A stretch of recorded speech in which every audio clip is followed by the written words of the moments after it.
Hey, how you doing, folks? Xander J. Hobson here, stand-up comedian, entertainer, director, and producer of boxing documentaries and internet troll.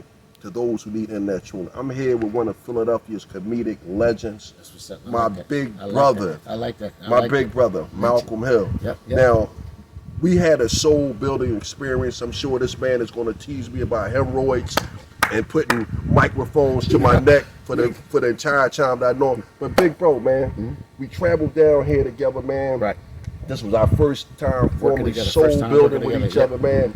Hey, man, I was impressed by your comedic acumen. Same way. And man, tell the people about what it's like to have been a working comedian, to have worked with some of the greats, man. Come on, man, give it to us, man. Listen, man, you know, everybody started out at the same time. I worked with Kevin Hart, Michael Blackston, you know, everybody in the business. I definitely work with everybody, and it's an honor to work with people. But I realized that everybody is the same. Everybody's good. You did a great job yesterday, man. To be the show that we just did, man. I was proud of you because that was my first time seeing you, and I didn't realize that you got something. And you know, for you to just start out, you showed me a lot, and you got a good career ahead of you. Listen, man. First of all, that means a lot coming from you. That's real. I'm gonna just keep it 100, man. You guys like yourself and Dark, you know, I look up to y'all, man. This is something that I happen upon, as you know, and you joked about yesterday. I see everything in the terms of boxing and the chessboard. But at the end of the day, man, but to get that kind of praise from somebody like you, man, that makes me feel like I'm doing the right thing. Definitely on the right track. One thing I'm gonna say is this, man. I can't stress this enough, man. God bless you and this beautiful young lady here, man. I like what y'all got. I don't fuck my shit up.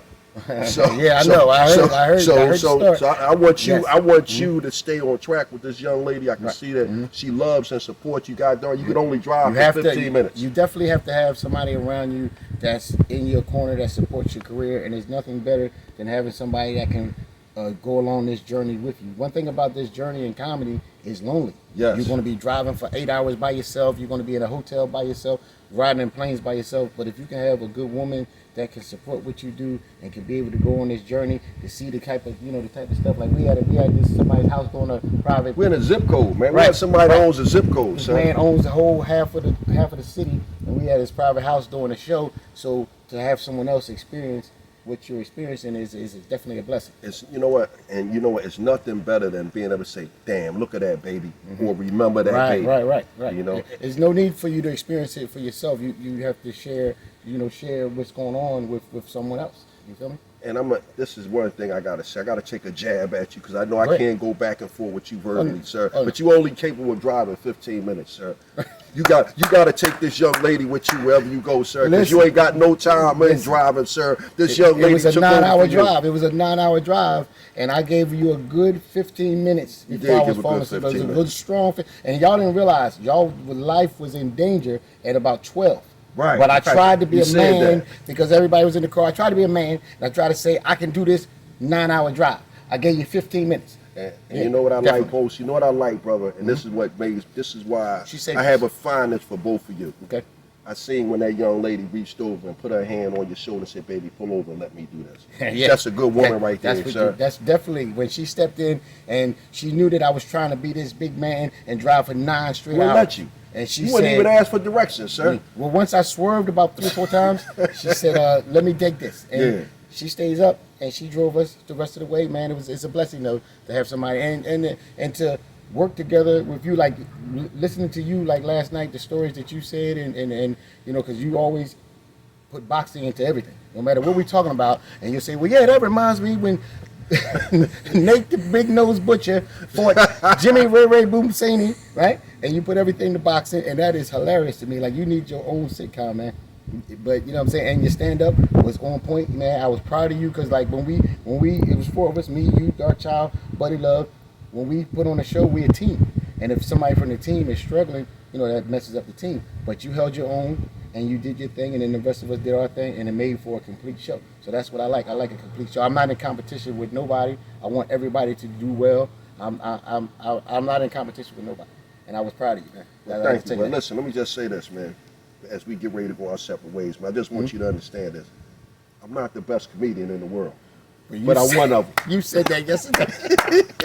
I love you, man. Thank you. Boy, you had me laughing. Listen, I am the best comedian in the world. No, sir. Okay. I'm not the best comedian. You said I'm not the best comedian in the world, but I'm one of them. But I'm one of the best comedians. And I said, well, how long have you been doing it? And you said 6 years. I'm like, oh, okay. And your confidence is here. Your confidence is out the roof right now. I've been doing it for 25 years. At 6 years, I don't think I would have said I'm not the best comedian, but I'm one of the best. But you have to have confidence. Well, you know what? Real quick, right? And I don't want to drag on. Let me just tell you where that came from. A friend of mine was a prison guard, and he was working where Nicky Scarfo, the mob boss, was being housed. And according to my friend, Nicky Scarfo arrived there in the morning, and by the evening, Nicky Scarfo had walked out on the floor where all the other prisoners was at, and he like called an impromptu meeting. He said, yo, I need all y'all guys to gather around here. And when everybody gathered around to listen to little Nicky Scarfo, he said, listen guys, some of you out there might have heard that I'm one of the baddest men in the world, but I want you to know I'm not, but I am one of them. So I've added that to that. I was wondering where that came from. Yeah, I said to myself, came from Nicky Scarfo. Oh, now I see. Because I said, this man is the most arrogant guy I've ever seen in my goddamn life. I said, this nigga been doing comedy for 2 weeks. And he gonna say, I'm one of the baddest. I'm like, this nigga don't know. He just started.